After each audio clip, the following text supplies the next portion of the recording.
didiknya besok. Next, Mbak. Nah, ini sejarah sebutan guru tadi ya.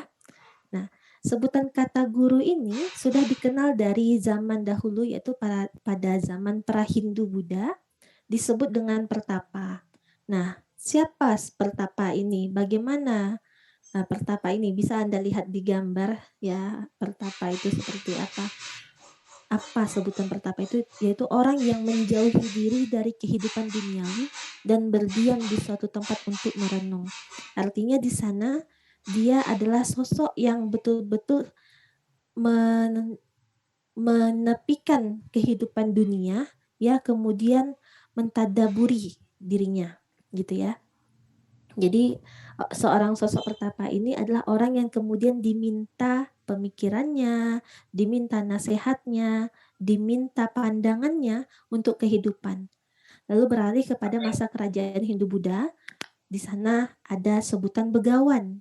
Nah, begawan ini sebutan guru bagi kasta Brahmana yang setingkat di bawah raja pada saat itu. Nah, apa yang disampaikannya oleh begawan ini menyampaikan pengetahuan-pengetahuan yang terdapat di dalam kitab buku suci mereka, yaitu kitab suci Weda. Sama, yang disampaikan adalah hal-hal tentang kehidupan akhirat barangkali pada saat itu ya, tentang bagaimana menjalani kehidupan ini dengan lebih baik, dengan lebih tenang, ya. Dan masyarakat juga meminta pandangan kepada sosok begawan ini. Lalu masuk kepada dunia Islam. Kita mengenal sebutan guru itu dengan sosok kiai. Ya, siapa kiai itu? Dia yang melaksanakan pembelajaran di langgar-langgar, yang melaksanakan pembelajaran di pelataran masjid, atau yang kita biasa kenal dengan sebutan pesantren. Nah, di masa ini kiai atau sekarang kita juga banyak mengenal dengan sebutan ustadz, ustazah seperti itu. Mereka juga termasuk guru ya, sebutan lain daripada guru. Nah, kapan sekolah pertama kali sekolah keguruan itu didirikan? Nah, sekolah keguruan itu pertama kali didirikan di Ambon ya, di sini pada tahun 1819 didirikan di Ambon oleh Joseph Kam. Ya, beliau terkenal dengan julukan Rasul Maluku, yaitu seorang misionaris Kristen yang dibantu oleh VOC. Nah, apa tujuan dia membangun sekolah guru pada saat itu yang kita kenal dengan Quick School namanya ya, didirikan untuk mendidik warga setempat untuk menjadi penginjilan atau dapat mengajar di gereja. Jadi sebenarnya orang Belanda juga sudah memperhatikan bagaimana pendidikan. Tetapi pada saat itu mereka memperhatikan pendidikan itu hanya untuk kepentingan mereka sendiri. Nah, penyampaiannya bagaimana? Mereka menggunakan bahasa Indonesia dan memanfaatkan orang-orang Indonesia pada saat itu. Oke, next, Mbak. Nah, ini ya untuk fotonya sekolah pendidikan guru pertama, Quick School, yang dibangun oleh Joseph Kam. Oke. Ya, kita akan masuk kepada guru teladan dan berkarakter, membangun moral anak bangsa. Bagaimana menjadi guru yang teladan, bagaimana menjadi guru yang berkarakter dalam membangun moral anak bangsa. Nah, menjadi guru yang teladan dan berkarakter ini kita membutuhkan 4 hal dalam diri kita. Jadi 4 hal ini adalah hal yang sudah sangat familiar oleh Ananda semuanya, sudah sangat sering didengar ya oleh kita semua terkait dengan kompetensi guru.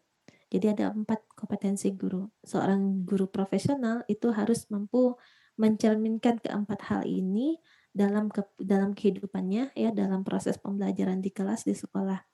Seorang guru profesional harus memiliki ini. Yang pertama, pedagogis.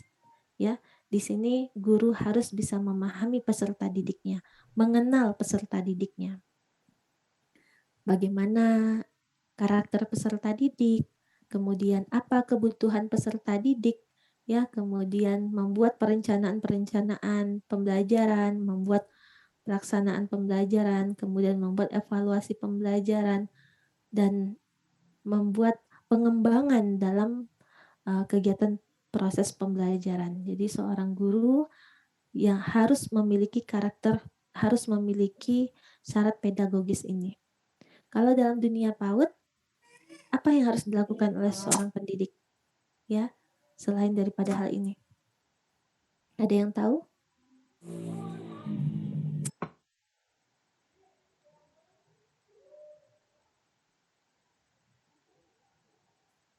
Oke. Nggak tahu, Bunda. Nggak tahu ya. Oke. Ya, mengenal dalam mengenal karakter anak usia dini. Apa yang harus dilakukan oleh seorang guru? Karakter yang bagaimana untuk anak usia dini? Ayo, di sini kan anak PAUD semua nih, anak PIAUD semua nih. Ya, keenam aspek ya, keenam aspek yang dibutuhkan oleh anak itu sudah harus Anda pahami ya. Kita harus memahami bagaimana cara anak belajar. Untuk anak usia dini belajarnya kan dengan bermain. Ya, anak usia dini belajar melalui bermain, kemudian anak usia dini belajar dengan hal-hal yang konkret. Nah, ini adalah salah satu contoh dasar yang harus dikenal oleh seorang calon guru PAUD, sehingga metode pembelajaran yang diberikan juga akan sesuai dengan kebutuhan anak. Kemudian apalagi harus menyesuaikan kepada 6 aspek perkembangan anak usia dini. Kemudian, kompetensi yang kedua yang harus dimiliki oleh seorang guru itu adalah kepribadian. Nah, bagaimana kepribadian seorang guru ini? Pribadi yang bagaimana yang harus dia punya? Ya, dia harus stabil. Seorang pendidik itu harus tenang. Seorang pendidik itu harus dewasa, harus arif dan bijaksana dalam menyikapi peserta didiknya. Tidak boleh emosional, tidak boleh mood swing. Ya, harus punya akhlak yang mulia. Nah, ini pribadi-pribadi yang benar-benar terbentuk itu harus dimiliki oleh seorang guru. Kemudian profesional, ya. Dalam profesional ini, seorang guru itu harus bisa menguasai keilmuan bidang studi. Nah, kalau dalam PIAUD yang kita kuasai apa? Semua hal-hal berkenaan dengan keilmuan PAUD, ya. Di PAUD itu ada banyak materi ya, ada banyak keilmuan ya, baik ilmu matematika untuk anak, bahasa untuk anak, psikologi untuk anak, semuanya ya mencakup keseluruhan keilmuan dalam pendidikan anak usia dini itu harus kita kuasai. Inilah profesional. Kemudian tentang bagaimana bentuk alat permainan edukatif untuk anak usia dini ya, bagaimana menyampaikan berkisah, mendongeng untuk anak usia dini. Inilah bagaimana menjadi guru atau menjadi pendidik yang profesional dalam pendidikan anak usia dini. Ini yang perlu dikuasai. Paham materinya, paham strukturnya, paham konsepnya, metode-metode yang diterapkan dan bisa diaplikasikan dalam kehidupan. Ini yang harus dimiliki oleh guru pendidikan anak usia dini. Kemudian yang keempat ada sosial. Nah, seorang guru harus aktif. Seorang guru harus bisa membangun komunikasi. Ya, kalau menemukan anak yang pendiam, bagaimana guru bisa membangun komunikasi dengan anak itu? Kemudian menjadikan anak tersebut juga komunikatif dengan kita, komunikatif dengan peserta didik yang lainnya, bergaul, berbaur dengan semua yang ada di sekitar. Jadi guru ini secara sosialnya harus baik. Ya memang terasa agak jenggal kalau misalnya ada seorang guru yang kurang komunikatif, seorang yang kurang komunikasinya. Ya baik itu dalam lingkungan pendidikan, di lingkungan sekolah maupun di sekitar kolega dan masyarakat. Nah, bagaimana supaya bisa menjadi sosok yang memiliki kompetensi pribadi atau kompetensi sosial yang baik ini? Dia harus menarik, ya. Kemudian harus memiliki empati, memiliki simpati, suka untuk menolong, jadi panutan bagi sekitarnya. Kemudian kooperatif, mau bekerja sama, ringan tangannya, ya, ringan dalam suka berbaur dengan kompetensi guru yang harus dimiliki oleh kita semua, terutama untuk Ananda yang sekarang ini menjadi mahasiswa, ke depannya akan menjadi guru dan tadi di awal sudah menyatakan siap menjadi guru, maka harus siap juga memiliki semua kompetensi ini. Ya, dipersiapkan diri kita untuk menjadi guru yang baik di kemudian hari. Kemudian menjadi guru profesional. Ada 6 elemen untuk menjadi guru profesional. Yang pertama, memiliki value, memiliki etik, attitude, habit, knowledge, dan skill. Nah, apa itu value? Value di sini adalah menjunjung tinggi nilai-nilai yang diyakini dan terintegrasi dalam ucapan serta perilaku. Artinya, nilai-nilai apapun yang dibawa, yang diberikan, yang disampaikan kepada peserta didik, itu semuanya terintegrasi, sinkron antara kata dan perbuatan, seiring sekata antara sikap yang ditampilkan, antara nasihat yang disampaikan kepada peserta didik, guru juga sudah melakukan, ya. Guru juga menerapkan dalam kehidupan, guru juga menerapkan dalam pembelajaran di keseharian di sekolah. Yang kemudian ada etik yang kedua. Nah, apa itu etik? Guru yang telah terikat dalam sebuah lembaga, guru yang sudah memiliki ikatan secara resmi dalam suatu lembaga, dia harus siap ya berkomitmen memegang dan mengikuti aturan yang berlaku di lembaga itu. Artinya memang benar-benar memiliki etik ya, loyalitas yang tinggi dengan lembaga. Ini penting seorang guru, elemen penting yang harus dimiliki oleh seorang guru yang profesional. Kemudian ada attitude. Nah, attitude itu yaitu menunjukkan sikap yang menyejukkan ketika bergaul. Ya, sikap yang sederhana, ya, sikap yang tidak menyombongkan diri, ya, tidak memisahkan, tidak membentuk kelompok, ya, tidak membuat sebuah kubu-kubu seperti itu ya. Jadi guru ini harus sosok yang bisa menyejukkan, menenangkan. Ya, ketika ada peserta didik mengadukan permasalahannya, maka guru harus bisa membantu menyejukkan keadaan mereka. Tidak ikut terpancing dengan emosi-emosi peserta didik yang ada. Ini etiknya besok. Kemudian ada habit. Nah, kebiasaan. Memiliki kebiasaan positif yang terus tumbuh, berkembang menjadi ahli di bidang yang digeluti.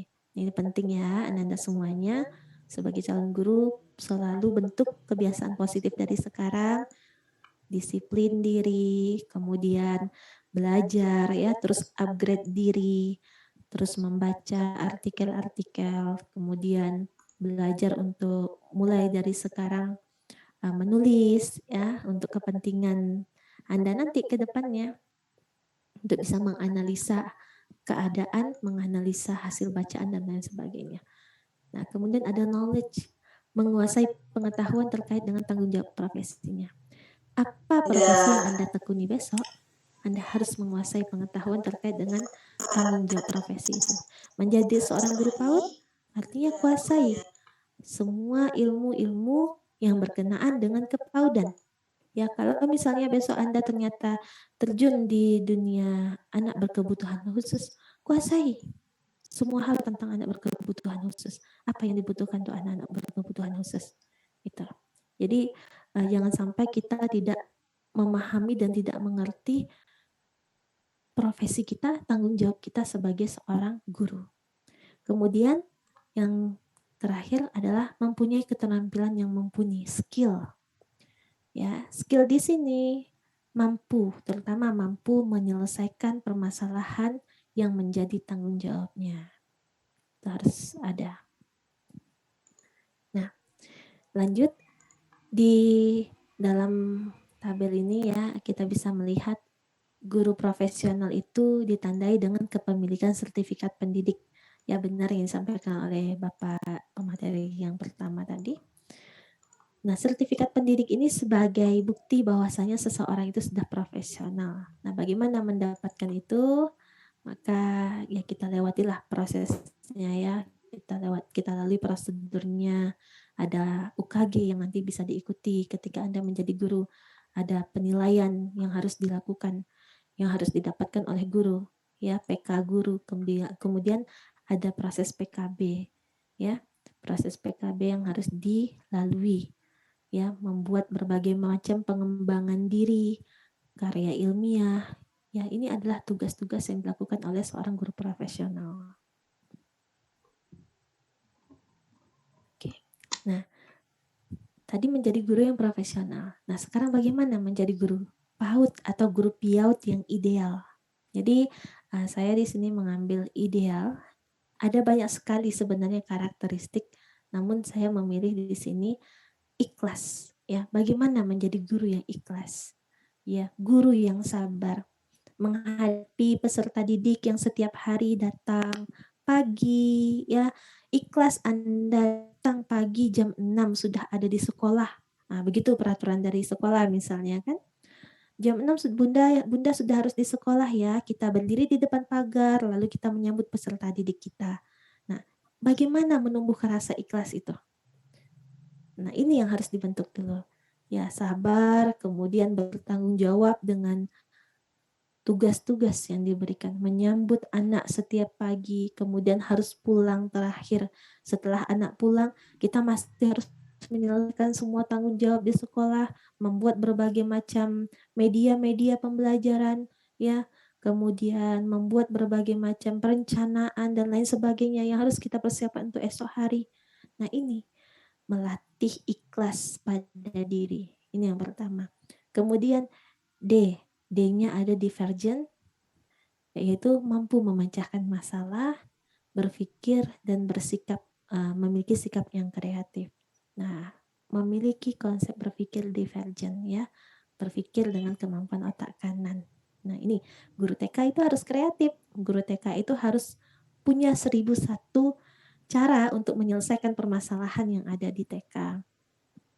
Nah, misalnya di sebuah TK kurang medianya, gimana cara guru lebih kreatif membuat berbagai macam media-media yang terbaru atau memanfaatkan barang-barang bekas yang ada di sekolah, ya, memanfaatkan botol-botol aqua menjadi sebuah alat permainan edukatif. Nah, di sini guru dituntut untuk kreatif, dituntut untuk memaksimalkan kemampuan otak kanannya.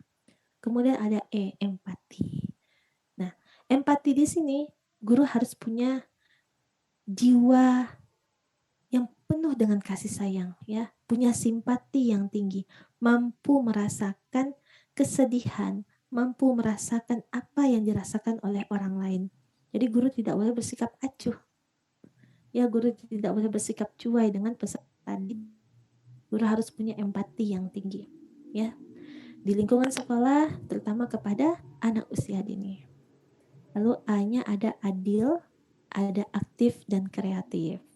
Dan L-nya ada luwes, ya, luwes, kemudian low profile, rendah hati, tidak tinggi hati. Nah, ini ideal yang bagaimana menjadi guru yang ideal. Oke. Lalu potret guru ideal dalam Islam itu seperti apa? Nah, kita bisa langsung mengarahkan kepada Rasulullah Shallallahu Alaihi Wasallam, ya, Nabi Muhammad. Guru yang ideal di dalam pendidikan Islam itu adalah Nabi Muhammad Shallallahu Alaihi Wasallam, ya, Rasulullah. Karena dalam diri Rasulullah itu sudah tercermin, ya, sudah tercermin apa-apa yang menjadi nilai-nilai Islam, ya, semua yang ada pada diri Rasulullah. Ada penyayang, ada lemah lembutnya, senang pada ijtihad, rendah hati, adil, menghormati ilmu yang bukan pada bidangnya pun harus kita hormati, ya, kemudian bersikap adil, sesuai, selaras antara kata dan perbuatan, dan tidak lupa sederhana, ya, berpenampilan sederhana, supaya apa? Supaya terjaga di hadapan peserta didik kita, tidak memakai tampilan wajah yang terlalu menor, make up-nya kalau untuk yang perempuan, ya, ini penting menjadikan Rasulullah SAW sebagai potret guru ideal dalam Islam. Nah, di sini ada ciri karakteristik guru yang dibutuhkan dan disukai anak secara umum. Ini saya ambil secara umum saja dari Mas Nipal. Ya, pastinya kita dalam menjadi guru PAUD besok, ya, Ananda wajib menyukai anak-anak. Jadi kalau anak-anak yang ini yang suka lari ke sana kemari ya, suka mencari perhatian, maka guru wajib ini ya, tetap mencintai mereka. Walaupun ada rasa yang gimana di hati, tapi seorang guru harus menyukai anak-anak, gembira dengan kebiasaan anak ya, melihat anak-anak lari ke sana kemari itu bukan malah merasa riweh, bukan malah merasa rusing sendiri, tetapi harus turut gembira. Kemudian suka dan menyambut dunia anak-anak, dekat dengan anak, menyayangi anak sepenuh hati. Nah, selain itu menguasai bahan pelajaran, memiliki komitmen dan berhubungan dengan orang lain, komunikatif, humoris, ya, terampil membangkitkan minat yang ada pada diri anak. Jadi bagaimana guru bisa membangun bakat-bakat yang ada pada diri anak, bakat yang terpendam.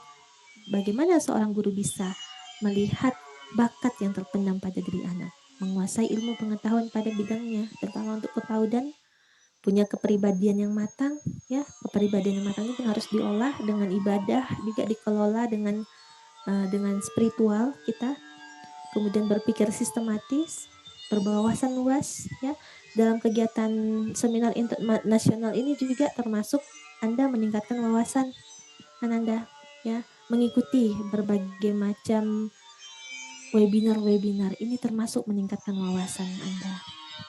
Kemudian ramah, kreatif, demokratis, fleksibel, kooperatif, sabar, adil, dan lain sebagainya. Banyak sekali karakteristik seorang guru yang dibutuhkan dan disukai anak secara umum. Nah, kita masuk pada moral. Jadi untuk moral ini merupakan bagaimana menjadi guru yang membentuk moral pada anak. Jadi harus kita pahami dulu apa arti daripada moral itu. Moral ini berasal dari kata Latin mos yang jamaknya mores yang berarti kebiasaan. Nah, secara etimologi nilai atau norma yang menjadi pegangan seseorang atau sebuah kelompok dalam mengatur tingkah lakunya. Nah, dalam KBBI bisa lihat arti moral itu adalah akhlak atau tingkah laku yang susila, ya, tingkah laku yang diterima di masyarakat kita. Sama dengan artinya etika, ya, membahas tentang akhlak manusia. Itu sama-sama membahas tentang perilaku manusia di dalam kehidupan. Nah, kapan pendidikan moral itu dimulai? Nah, apa yang mempengaruhi pembentukan moral kepada anak usia dini? Nah, ini kita akan lihat siapa yang berperan, kapan pendidikan itu harus dimulai, dan apa yang mempengaruhinya. Nah, jadi yang mempengaruhi pendidikan moral pada anak usia dini itu adalah tingkat pendidikan atau nilai moral pada seseorang itu adalah tingkat pendidikan, kebudayaan, dan pengalaman. Jadi pengalaman-pengalaman yang didapatkan oleh anak, baik dari sekitar, ya, dari orang tua, dari guru, itu bisa membangun atau membentuk moralnya. Kebudayaan, ya, ini budaya timur kita dengan budaya barat, itu juga menjadi penentu moral seseorang. Kalau kita di Indonesia, budaya timur ya, sopan santun, ada batasan antara laki-laki dengan perempuan, tentu berbeda dengan kebudayaan di barat. Nah, nilai-nilai kita yang kalau kita membawa nilai-nilai barat di negara kita, tentu itu menjadi moral ya, menjadi hal yang bertentangan yang tidak akan diterima di masyarakat. Kemudian ada tingkat pendidikan tadi juga menentukan tingkatan moral seseorang. Nah, kapan moral ini diberikan atau dikenalkan, ditanamkan kepada anak usia dini? Ya sejak usia dini. Bahkan sejak anak dilahirkan, ya, moral itu erat hubungannya antara manusia dengan lingkungan sekitar dan Tuhan. Kapan nilai moral ini dikenalkan kepada anak? Ya sejak anak dilahirkan, sejak anak berada dalam lingkungan keluarganya, sejak anak masuk ke sekolah, semua nilai ini sudah kita kenalkan kepada anak secara langsung. Kebiasaan-kebiasaan yang diberikan oleh orang tua, cara bertutur kata, ya, sikap-sikap halus dan sikap-sikap yang kurang pantas, ini juga sudah harus kita mulai dari dini untuk Nah, siapa di sini? Yang berperan di sini adalah kita semua. Kita semua orang dewasa yang ada di sekitar anak. ya. Kita semua orang dewasa, baik itu orang tua, baik itu guru, baik itu paman, kakak, abang, semuanya yang ada di sekitar anak wajib menjunjung tinggi nilai-nilai yang diyakini. Wajib mengintegrasikan antara ucapan dengan perilaku. Selaras ucapan dengan perilaku. Karena apa? Karena anak usia dini mereka akan meniru. Mereka adalah peniru yang ulung, yang akan mudah mengikuti apa-apa yang dilihat oleh mereka di lingkungannya. Nah, bagaimana membangun nilai moral tadi? Karena moral ini bersifat abstrak, maka kita membutuhkan berbagai pembiasaan, ya kita membutuhkan berbagai metode-metode maupun membutuhkan berbagai strategi dalam membangun nilai moral ini. Nah, di sini dalam jurnal yang saya ambil ya, ada pembiasaan metode bercerita, bernyanyi, bersajak, syair. Ada banyak sekali metode yang bisa kita gunakan dalam pengembangan nilai moral. Nah, metode bercerita ini sudah hal yang sering juga ya yang Ananda dengar. Bagaimana menyampaikan tentang moral kepada anak, kita sampaikan melalui berkisah tentang kisah-kisah Nabi. Kita sampaikan juga melalui bercerita, dongeng, fabel, dan lain sebagainya. Kita sampaikan hal-hal tentang moral di dalamnya. Kemudian dengan bernyanyi. Metode bernyanyi ini kita bisa masukkan pesan-pesan moral dalam kegiatan bernyanyi kepada anak. Kemudian ada metode bersyair. Nah, metode bersyair ini juga bisa kita lakukan. Ya, kita masukkan sajak, kita buat sajak-sajak yang mengarahkan kepada penanaman nilai-nilai moral, ya. Kemudian kita gunakan dalam proses pembelajaran. Kemudian kita bangkitkan perasaan senang anak dan gembira melalui syair yang kita buat. Lalu ada metode karya wisata. Nah, di metode karya wisata ini biasanya guru-guru akan mengajak peserta didik untuk melihat, ya, untuk mengajak mereka berjalan-jalan, berkeliling, lalu kita langsung kita terapkan nilai-nilai moral yang sudah kita sampaikan kepada anak-anak. Atau kita ajak mereka pergi ke berbagai tempat, ya, tempat peribadatan, lalu kita lihat bagaimana orang-orang beribadah, ya, untuk agama Islam. Di situ bisa kita kenalkan juga nilai-nilai agama kepada anak usia dini. Nah, kemudian ada metode praktik. Nah, metode praktik ini adalah metode yang paling ampuh dalam menanamkan pendidikan moral. Karena apa? Karena anak belajar. Karakteristik belajar anak itu dia belajar dengan aktif, anak adalah peniru yang ulung, dan belajar dengan eksploratif. Metode praktiknya adalah paling unggul dan paling mudah dalam pendidikan moral. Sebab apa? Sebab pendidikan moral tadi bersifat abstrak. Guru memberikan contoh, orang tua memberikan contoh, anak akan mengikuti. Ya, kalau gurunya bilang tidak boleh berdusta, maka guru harus menunjukkan sikap tidak berdusta. Ya, tidak boleh berbohong. Harus selaras antara kata dengan perbuatan. Ini anak akan mudah mencontohnya. Ya. Kita ambil dari surah Ibrahim ayat 40. Rabbi ja'alni muqimas shalah wa min dzurriyyati Rabbana wa taqabbal du'a. Ya. Nah, di sini ada proses tarbiyahnya. Ya, proses tarbiyah dalam pengenalan atau menanamkan nilai-nilai moral ya kepada anak, menanamkan nilai-nilai agama kepada anak. Orang tua atau guru meminta anak untuk mendirikan sholat, ya, meminta anak untuk melaksanakan sholat. Maka orang tua atau guru harus melaksanakan sholat terlebih dahulu. Tidak bisa hanya sekedar memberikan perintah kepada anak. Tidak bisa sekedar hanya menunjukkan dengan nasihat kepada anak. Tetapi langsung ambil wudhu, langsung sholat, langsung ajak anaknya sholat bersama-sama. Nah, ini adalah contoh, ini adalah dasar daripada metode praktik tadi. Nah, bagaimana tindakan preventif moral loss di dunia pendidikan? Nah, dalam dunia pendidikan, kita di sini saya memasukkan nilai-nilai keislaman ya untuk mencegah hilangnya moral di dunia pendidikan, menanamkan keteladanan dalam kehidupan anak, kemudian ya menanamkan keteladanan ini tadi, sebagaimana yang saya sampaikan di atas sebelumnya, guru memberikan contoh secara nyata kepada peserta didik karena sikap keteladanan ini menjadi kunci utama dalam memberikan pendidikan moral, memotivasi anak, kemudian mengajak anak menghafal Al-Quran. Ya, menghafal Al-Quran menjadi jalan juga, menjadi kunci juga untuk meningkatkan atau untuk mencegah hilangnya nilai-nilai moral dalam pendidikan. Kemudian memberikan pendidikan akhlak dan menjadikan Rasulullah sebagai teladan.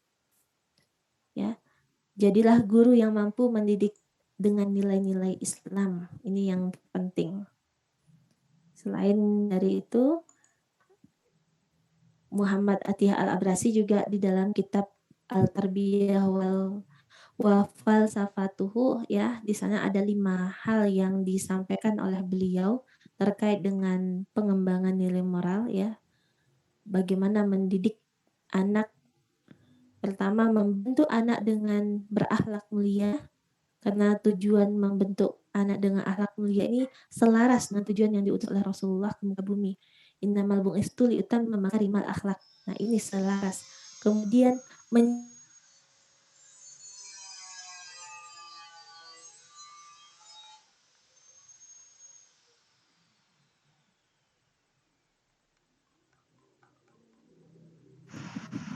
kepuasan hati untuk mengetahui serta mengkaji ilmu bukan hanya sekedar sebagai ilmu, tetapi kita mengenalkan atau menanamkan ruh ilmu.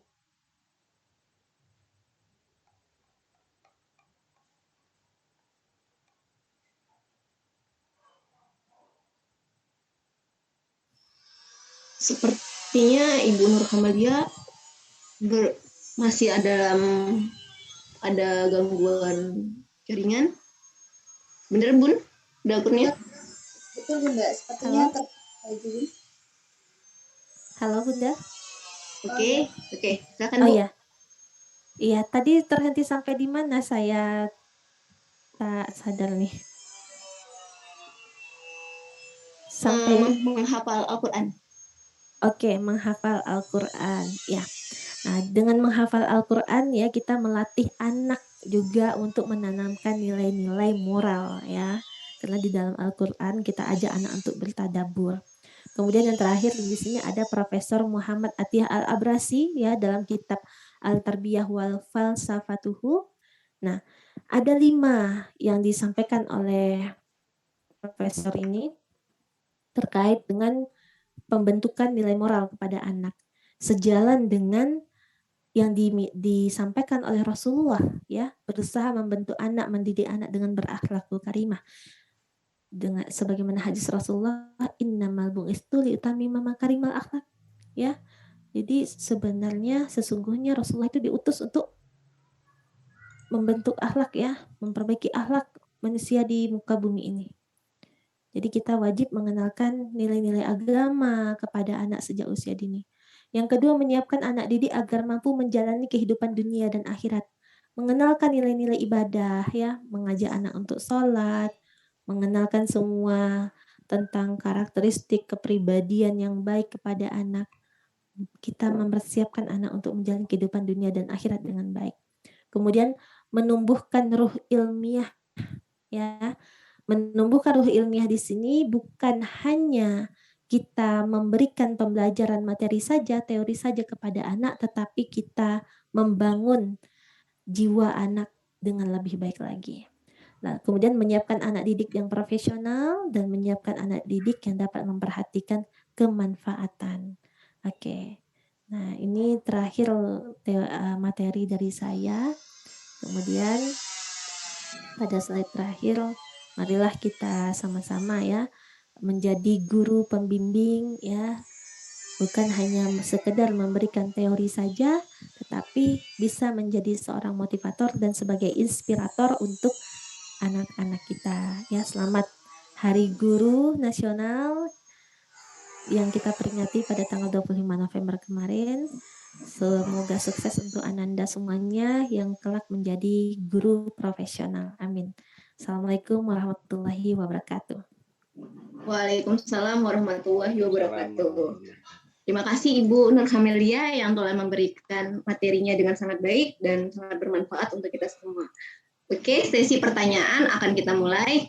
Jika ada peserta yang ingin bertanya, boleh dari mengaktifkan audionya ataupun melalui kolom chat yang telah disediakan dengan menyebutkan nama dan instansi. Terima kasih.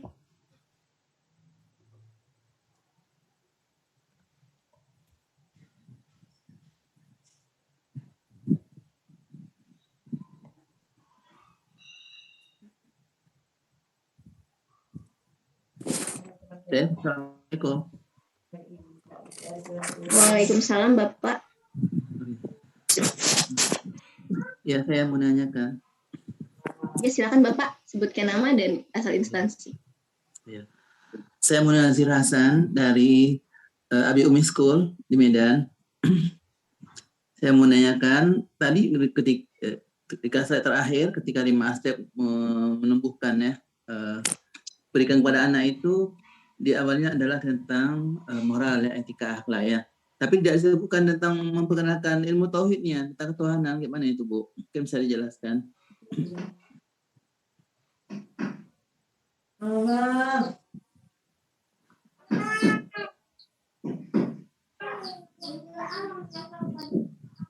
Ya, halo Bapak.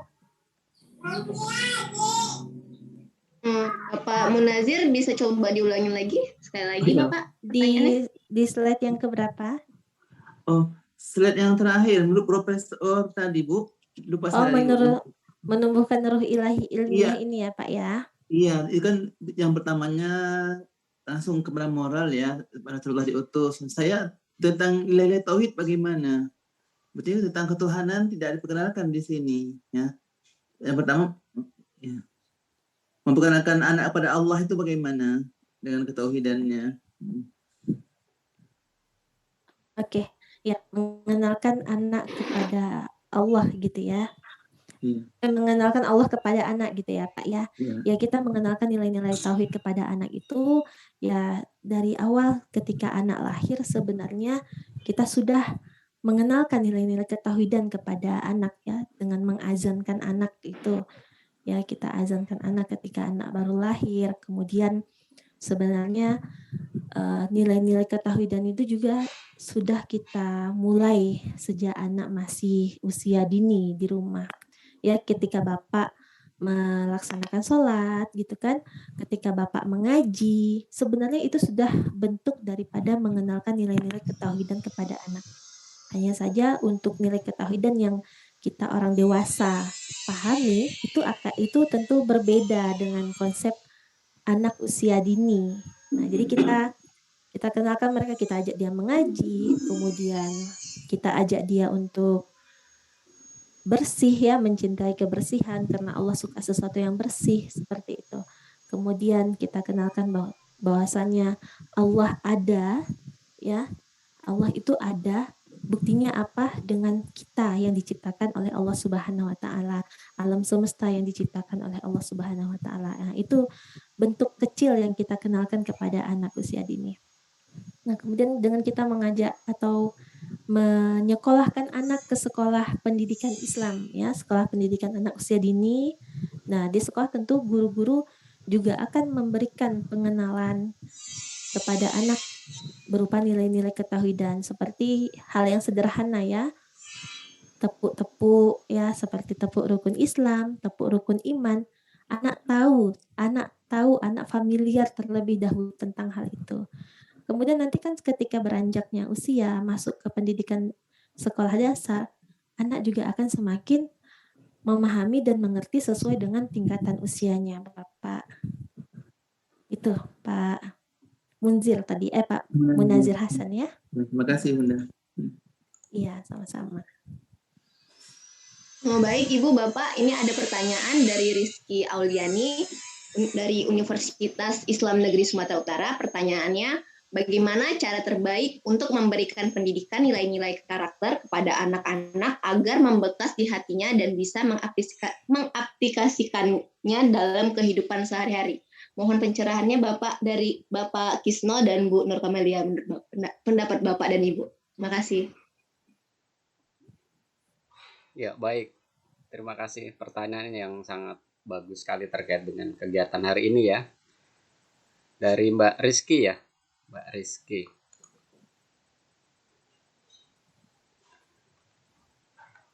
Oke.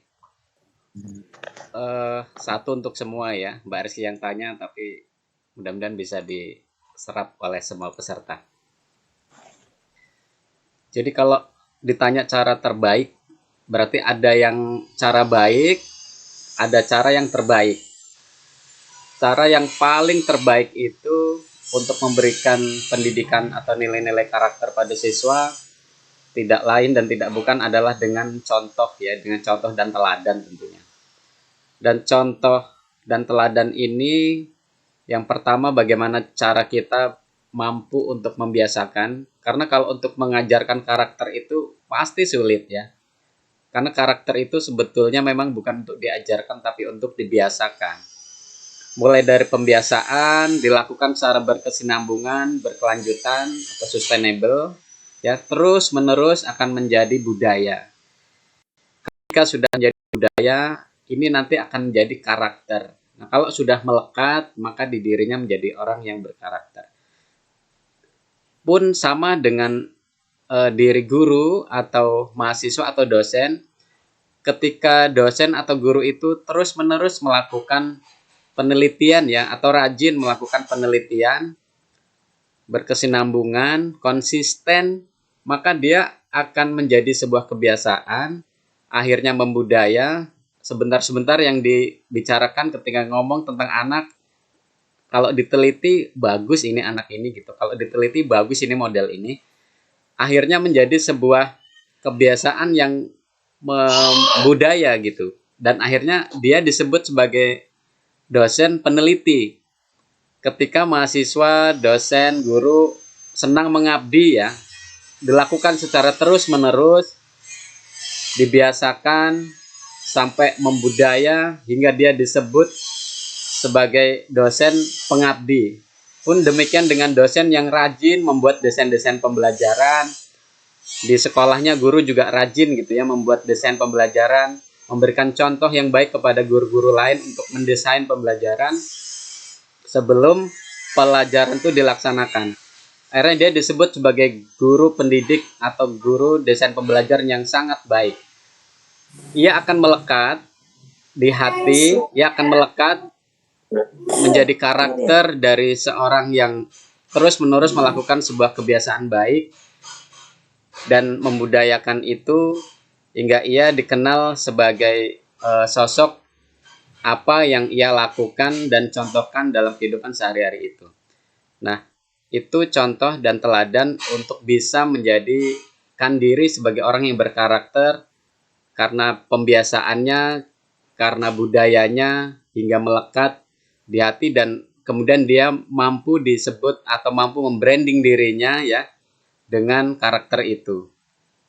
Kemudian kita juga harus memberikan apresiasi atau penghargaan baik itu verbal maupun non verbal kepada anak didik kita. Jangan sungkan-sungkan untuk memberikan pujian ya, memberikan penghargaan, memberikan bintang ya, memberikan stempel karakter kepada anak didik kita ketika dia menghasilkan sebuah karya, karena itu akan melekat di hatinya sebagai tanda baik untuk menjadikan dirinya menjadi anak yang baik pula gitu. Kemudian apa yang disampaikan oleh narasumber kita tadi, Bu Nur Kamelia, dia banyak sekali menyampaikan tentang moral, etika ya.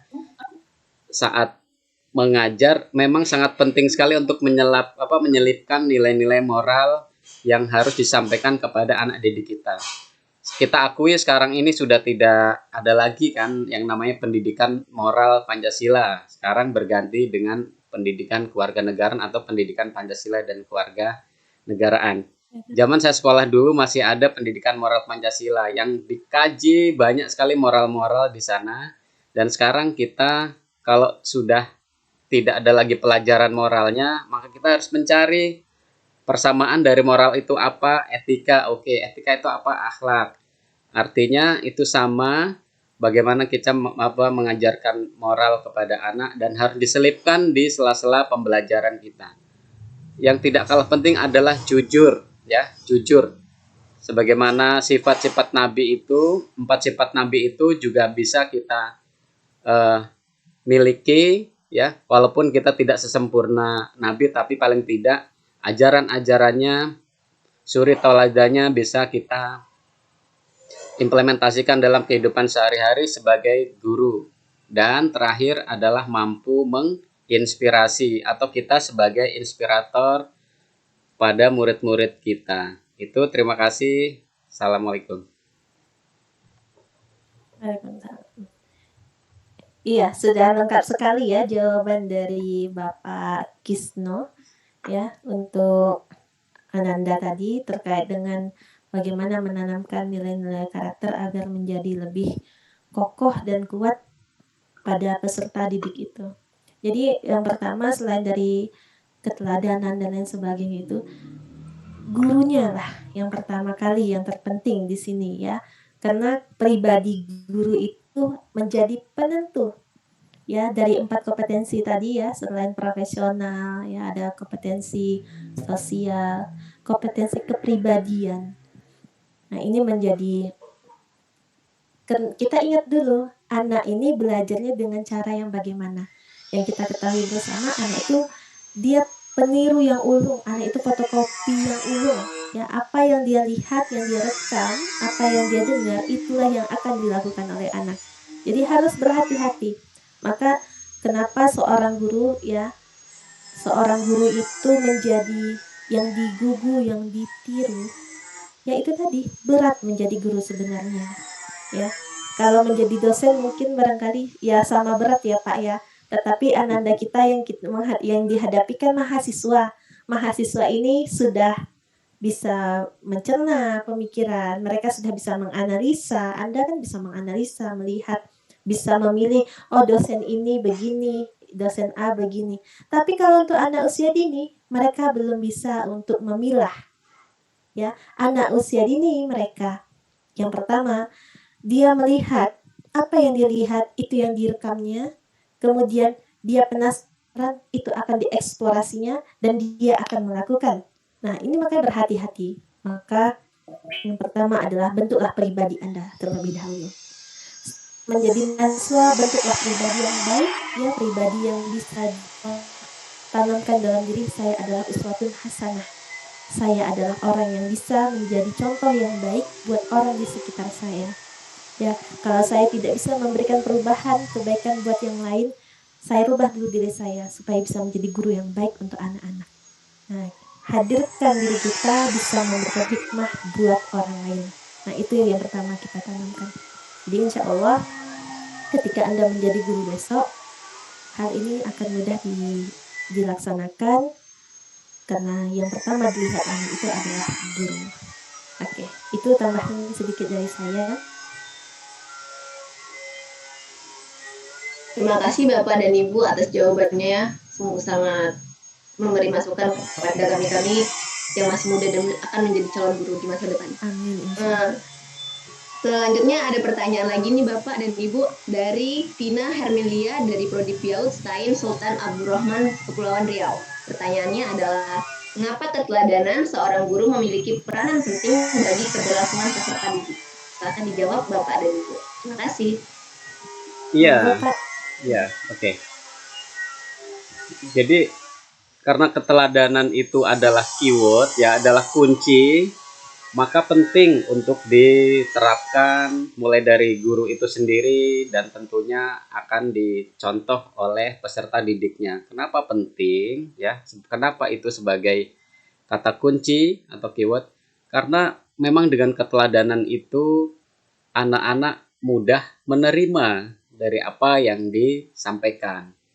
Apa yang disampaikan di awal tadi bahwa guru itu adalah digugu dan ditiru itu benar. Oleh karena itu dia harus mampu memberikan keteladanan kepada murid-muridnya. Kata kuncinya adalah ketika murid itu senang, cinta kepada gurunya, maka semua ilmu yang disampaikan oleh guru itu akan mudah terserap ya.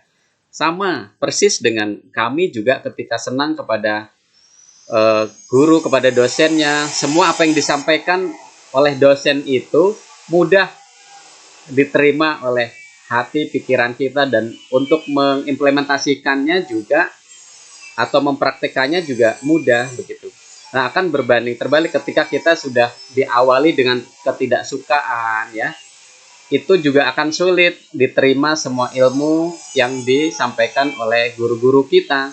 Oleh karena itu penting sekali keteladanan itu, karena akan membuka hati dan pikiran seorang murid ketika menerima ilmu dari guru-gurunya.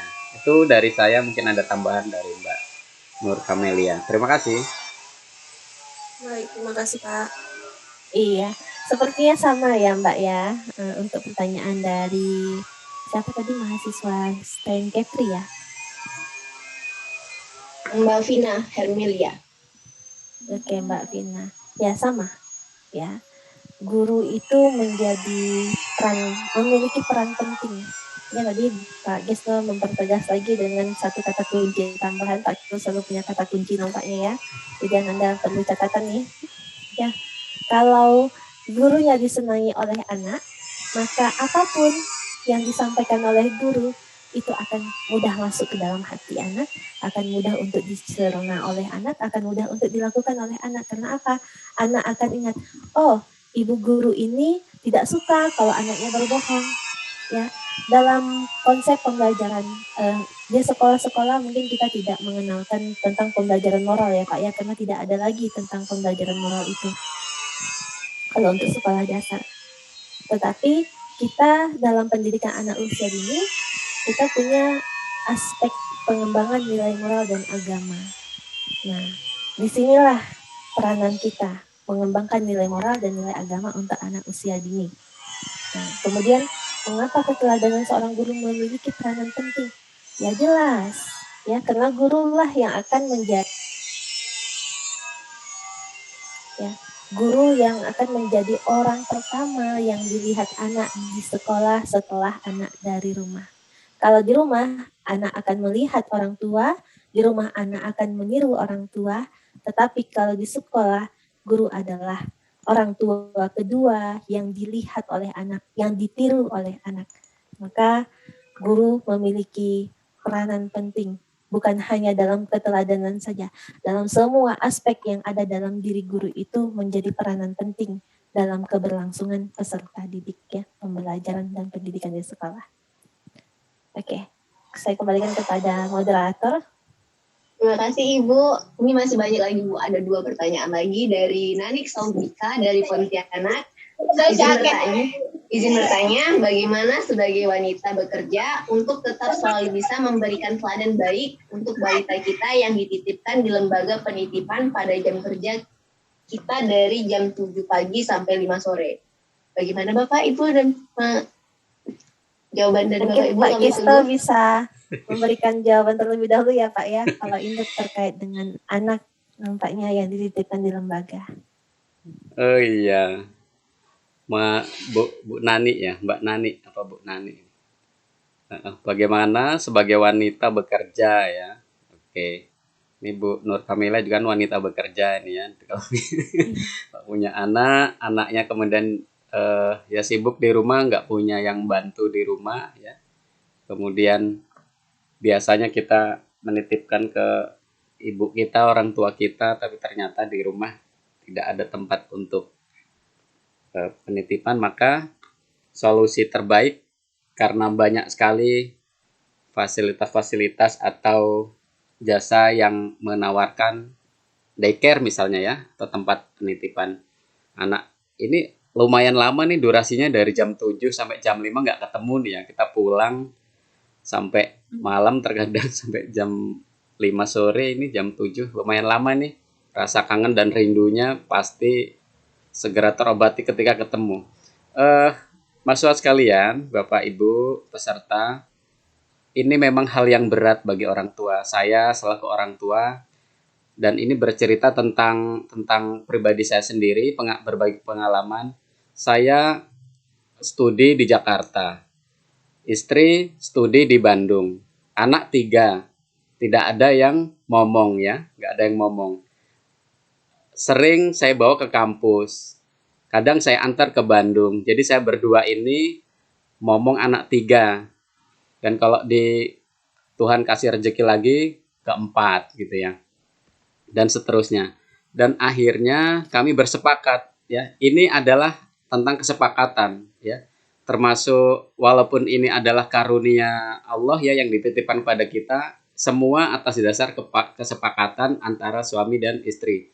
Jangan sekali-kali kita punya rasa egois yang tinggi tanpa adanya kesepakatan ya, padahal suami mampu untuk memomong 3-4 anak, tapi istri misalnya langsung menitipkan ke penitipan, ini akan bertengkar juga. Sama dengan suami pun begitu.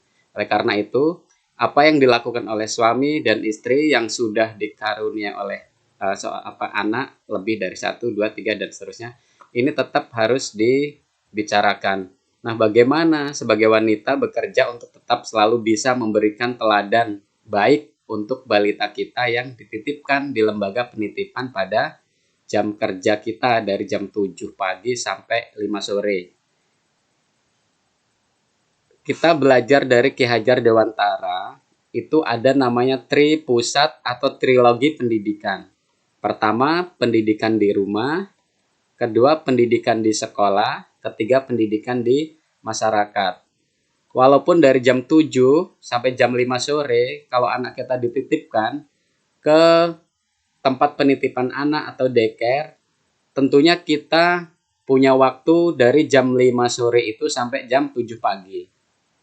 Nah, bagaimana caranya jam 5 sampai jam 7 pagi itu memanfaatkan waktu secara optimal kepada anak-anak kita, sementara kita pulang sudah capek, sudah pegel, maunya marah-marah kalau anak kita minta ditemani gitu ya dan sebagainya. Artinya kita belum menyadari bahwa dari jam 7 sampai jam 5 itu kita tidak bertemu, kita tidak memberikan edukasi dan pendidikan pada anak kita. Oleh karena itu, satu yang harus dilakukan oleh orang tua adalah membuat sebuah catatan penting ya yang betul-betul harus diingat ya, bahwa kita harus betul-betul disiplin waktu ya, disiplin waktu. Bagaimana cara kita untuk bisa memaksimalkan waktu ini dari jam 5 sampai jam 7 pagi ini, jam 5 sore. Misalnya waktu maghrib kita bisa sholat berjamaah ya dengan anak dan suami. Disitulah ada tarbiyah atau ada edukasi kita 5-10 menit memberikan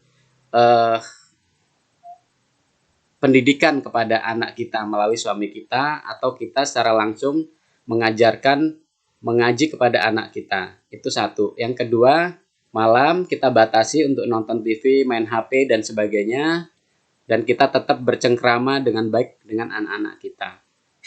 Kemudian yang ketiga, usahakan kita bisa bangun lebih pagi, kita bisa sholat subuh berjamaah dengan anak kita juga ada waktu bercengkrama. Syukur-syukur anak sudah bangun tuh tidak tidur lagi sehingga dia mampu membantu ibunya memasak di dapur. Serahkan kepada anak-anak untuk melakukan hobinya dengan membantu ibu memasak di dapur. Nah, dengan cara seperti itu, mudah-mudahan hak dan kewajiban anak juga terpenuhi. Kemudian kita berikan pengertian bahwa dari jam 7 sampai jam 5 itu anak-anak akan mendapatkan pendidikan di sekolah yang akan dijadikan bekal nanti ketika mereka sudah bergaul di kehidupan masyarakat. Nah, mudah-mudahan dengan cara seperti itu anak-anak juga mengerti, orang tua juga mengerti, sehingga orang tua juga tidak terlalu menjadi bahan gunjingan di masyarakat. Dan yang tidak kalah penting adalah di waktu Sabtu dan Minggu, di saat libur, jangan lupa mengajak healing dan refreshing ya pada anak-anak kita. Jangan ragu ya, jangan takut keluar uang banyak, karena untuk rekreasi anak-anak itu diajak berkebun di belakang rumah saja sudah happy dan sudah senang. Membuat telur asin saja sudah senang, tidak perlu mengeluarkan uang banyak. Begitu Bu Nani atau Mbak Nani. Terima kasih.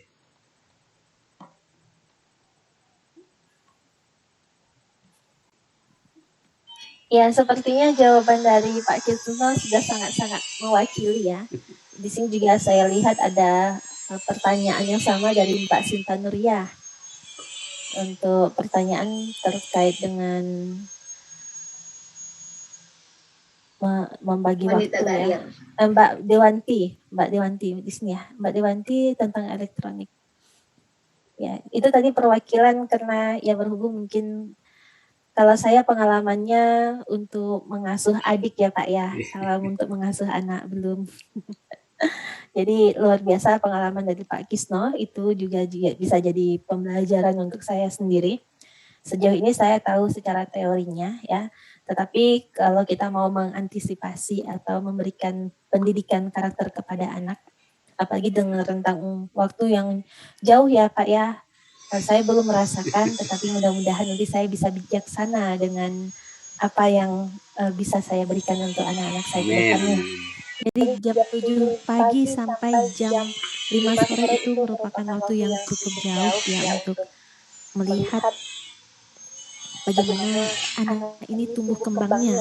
Ya ketika kita titipkan kepada taman penitipan ya atau ke TK-TK.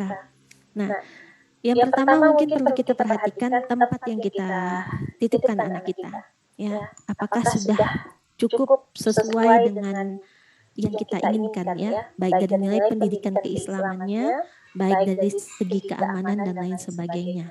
Nanti kemudian program yang diberikan oleh sekolah seperti apa? Catatan-catatan yang biasanya kalau dulu ketika saya masih menjadi praktisi guru TK, kami biasanya memberikan catatan kepada orang tua. Ini adalah catatan-catatan perkembangan anak ya. Kemudian anak hari ini seperti ini ya. Portofolio anak, kemudian ada cerita anekdot ya, catatan anekdot di sana, perkembangan anak, apa yang dilakukan oleh anak hari ini, itu kita berikan kepada orang tua. Nah, kembali lagi, kalau misalnya Bunda ingin tahu lebih baik seperti apa anak Bunda selama di sekolah, ya mintalah catatan perkembangan yang dimiliki oleh anak selama di sekolah kepada gurunya di sekolah. Jadi ketika Bunda sampai di rumah, Bunda akan melihat, oh hari ini si kakak sudah mengaji, si kakak menghafal. Jadi Bunda untuk membentuk bonding kembali kepada anak ya, itu diulang apa yang disampaikan di sekolah. Kakak tadi belajar apa? Ya, kita bentuk bonding kepada anak, kakak belajar apa? Yuk ulang sama mama, yuk sebentar. Nah, ini mungkin terdengar lucu ya, karena saya mempraktikkan seperti ini ya Pak Kisno ya. Tetapi ini untuk adik-adik semuanya, saya mempraktikkan kepada adik saya sendiri pada saat itu. Ya, saya punya adik, ketika saya menjadi guru TK, adik saya masih TK juga ya.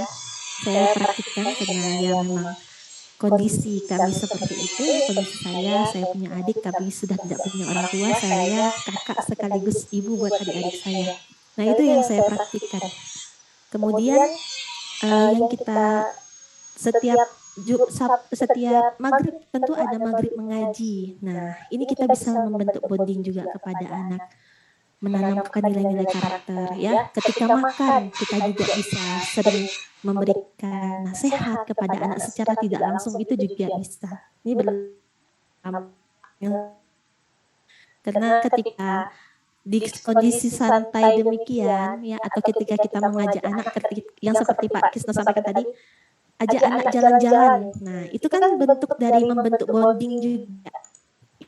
Walaupun ke ya Pak ya, itu sudah membuat anak menjadi senang, dan itu sebenarnya sudah membentuk bonding juga kepada anak. Anak pasti suka bercocok tanam, anak pasti suka bereksplorasi. Jadi untuk di hari Minggu, karena sibuk Senin sampai Jumat bekerja, Sabtu Minggu berikan waktu untuk keluarga. Itu saja. Nah, ini sedikit tambahan dari saya, terutama untuk kita wanita karir yang sudah punya keluarga, sudah punya anak ya.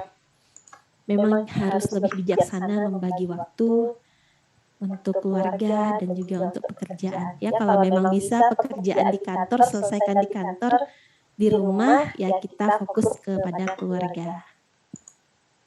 Itu sedikit tambahan dari saya. Mbak Eka, silakan Mbak Eka. Bunda, terima kasih atas jawab Bapak dan Ibu, atas jawaban yang telah diberikan. Dan itu adalah pertanyaan terakhir yang akan dijawab oleh pemateri kita. Yang lainnya akan kita bahas di webinar selanjutnya. Untuk itu Bapak kan sudah berakhir nih webinar kita hari ini. Boleh nggak sih kasih quotes untuk kita yang muda-muda ini biar lebih semangat lagi belajarnya? Silakan Mbak Nur Kamelia. Wah, saya ya Pak ya. Iya, Ibu dulu. Apa ya quotes-nya adik-adik ya? Yang berpengalaman banyak nih Bapak Dr. Kisno nih, saya masih baru sebenarnya Ya, di dunia kata-kata pendidikan. Pak Kisno mempunyai makna yang sangat mendalam. Iya. Ya, saya dulu ya Mbak ya, nggak apa-apa ya. Oke. Ya, monggo. Closing statement dari saya ini mudah-mudahan bisa menjawab juga pertanyaan yang belum terjawab dari Mbak Dewanti misalnya tentang elektronik.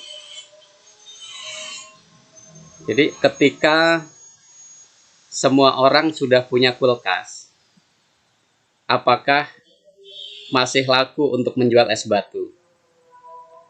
Rasa-rasanya akan sulit untuk menjual es batu ketika semua orang memiliki kulkas.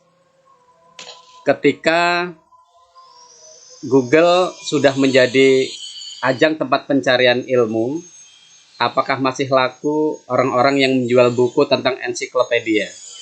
Rasa-rasanya mulai minim pembeli tentang buku ensiklopedia. Artinya apa? Guru masa kini dan masa lalu itu akan memiliki tantangan tersendiri bagaimana caranya mampu untuk mengimbangi teknologi yang terus berkembang.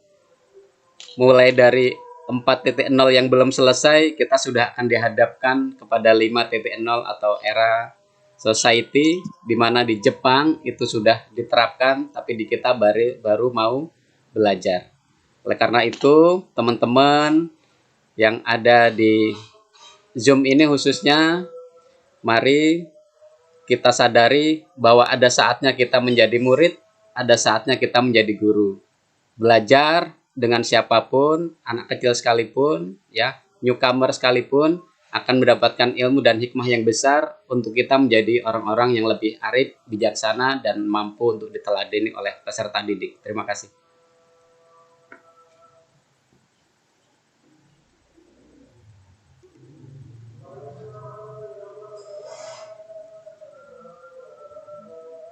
Silakan Ibu Nur Kamelia, kata-kata quotes-nya yang kami tunggu.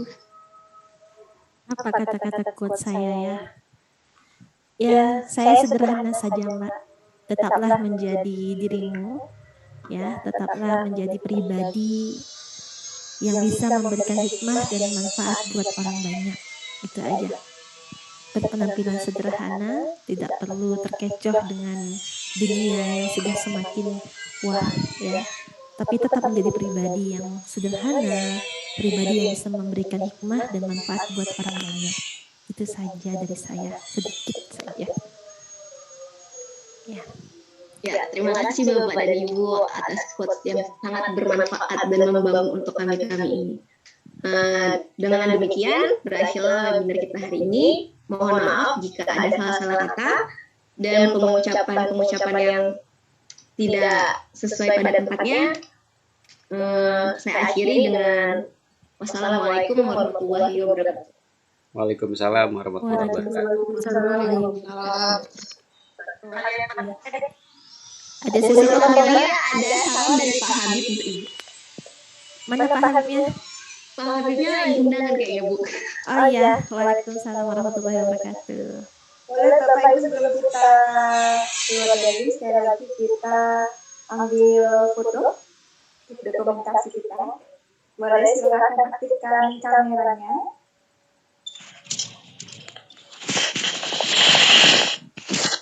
Kita masih bertahan dengan 8 slide ini. Jadi siap-siap tampilkan seni terbaiknya. Oke, kita mulai dari slide pertama.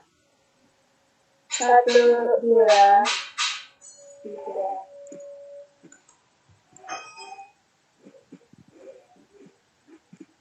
Oke, kita lanjut ke slide kedua. 2, 3. Oke, slide ketiga. 1, 2, 3. Slide keempat. 1, 2, 3. Slide kelima. 1, 2, 3. Slide ke-6.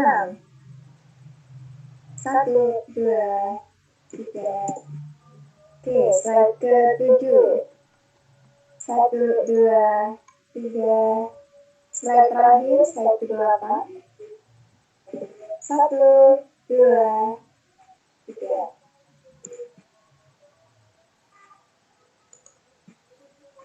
Oke, baik. Super. Terima kasih Bapak Ibu yang sudah pada hari ini.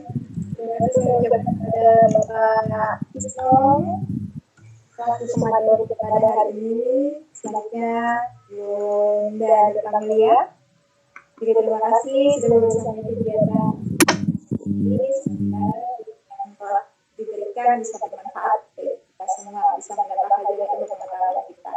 Saya juga terima kasih kepada seluruh peserta webinar nasional kita pada hari ini.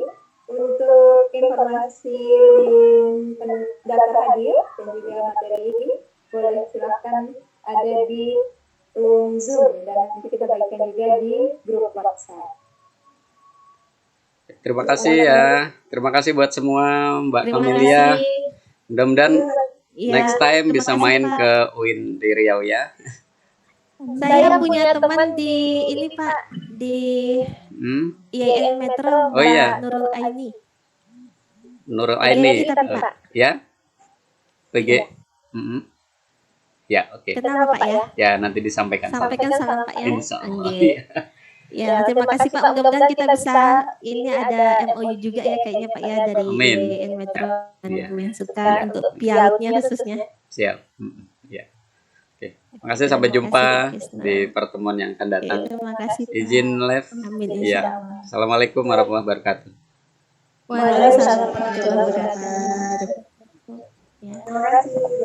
Terima kasih Mbak Kurnia, terima kasih